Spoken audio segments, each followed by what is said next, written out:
Let's start. So I'll be talking about post-radial keratotomy IOL selection because everything cannot be covered. So those who have not seen the RK, how the RK used to work, we used to give the paracentral incision. The paracentral area used to become steep and central area used to become flat, and this is what used to call the hyperopic shift. The problem is this hyperopic shift keeps on happening throughout the life of the patients. And the cornea is irregular, so we do not know what power and what axis we want to put the toric IOL. So whether to put the toric IOL or not, if the patient's vision improves with the spectral correction of the toric IOL, you should use the toric IOL. But if the patient is a contact lens user, you should never use the toric IOL. So I'll just show you a few of the cases. This is 51-year-old male, -4, -3.5 at 172, vision is 612.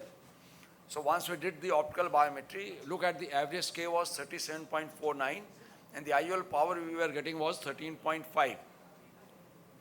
And once we went and saw the average K on a pentacam, it was 38.9, 39, 39.5 and 40 at different areas.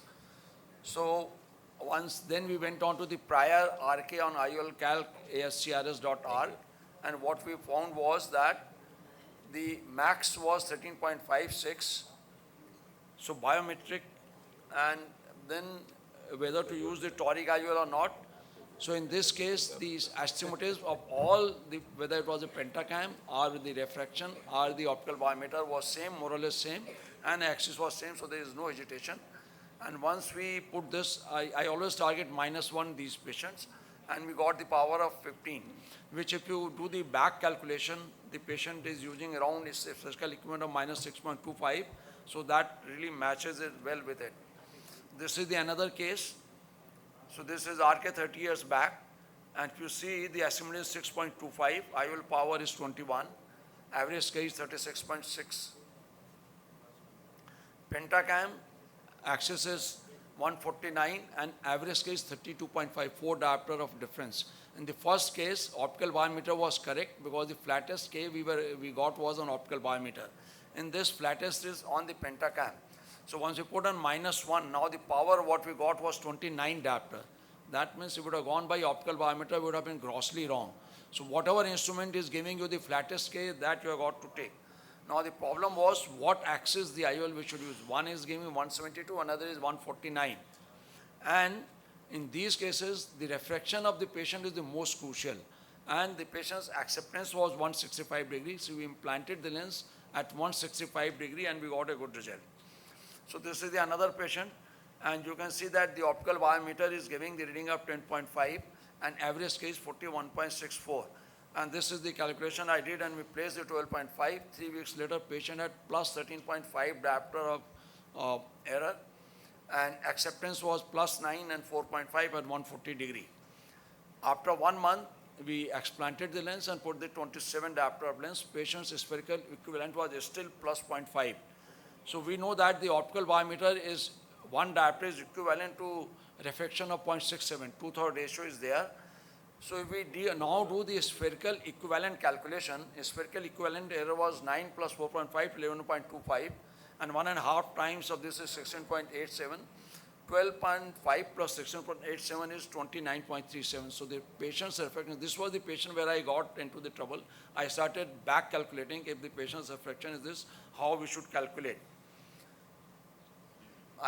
So this is the another patient, 50 years male, RK 32. He was on maximum glaucoma medication, steroid responder. So we see the pentacam keratometric values are same, 32, 31, 30, all the axis. And even the biometric value is 31.30, so there is no problem so far as the keratometric values are concerned. But if you look at the axis, so 168, 6.1, 173, 156, 142, so you don't know what axis to put the lens. But the patient's acceptance was none of these axes, it was at between 20 and 30 degrees. So we implanted the lens at 25 degree and post-op, and of course with the -1 calculation, we implanted the lens of 29 diopter. So this is my back calculation whether we are correct or not. And the post-op patient had -1 at 50 degree. So if you are getting absolutely haywire reading, as in this case, we went for the secondary IOL implantation, we missed the first IOL. So if we analyze these cases, in the first case, In the first case, optical biometer was giving the flattest K reading. So even if it were done by the optical biometer, pentacam was wrong, optical biometer was more accurate. In second case, optical biometer was wrong because it was giving 36.6 and the pentacam was giving 32. We calculated with the 32 and we got the right reading. In third case, both of them were giving the same. And in third case, where we got the absolutely wrong reading, the one reading which was 46.1 K2, actually we measured the actitic area instead of measuring the flat area. That was the reason of absolutely wrong readings where we put a 12.5 and patient needed 29 diopter. So if any reading which is coming more than 38 or post RK 12 incision or so, that means that reading is wrong. You are not measuring at the right place. And in the last case, the keratometric values are all right. Only difference was axis. So the refraction of patient for the astigmatic correction is more important than any of the keratometric value, whether on a pentacam or optical biometer. So these are the essence. And just another thing, what we are talking about, the pure C lens, this is the patient. I'm so comfortable with these EDOF lenses. You can use them even in a post-RK patient with a toric IOL without any problem. So EDOF lenses can be used. These patients really wanted to be spectral freedom. Thank you very much for your kind attention.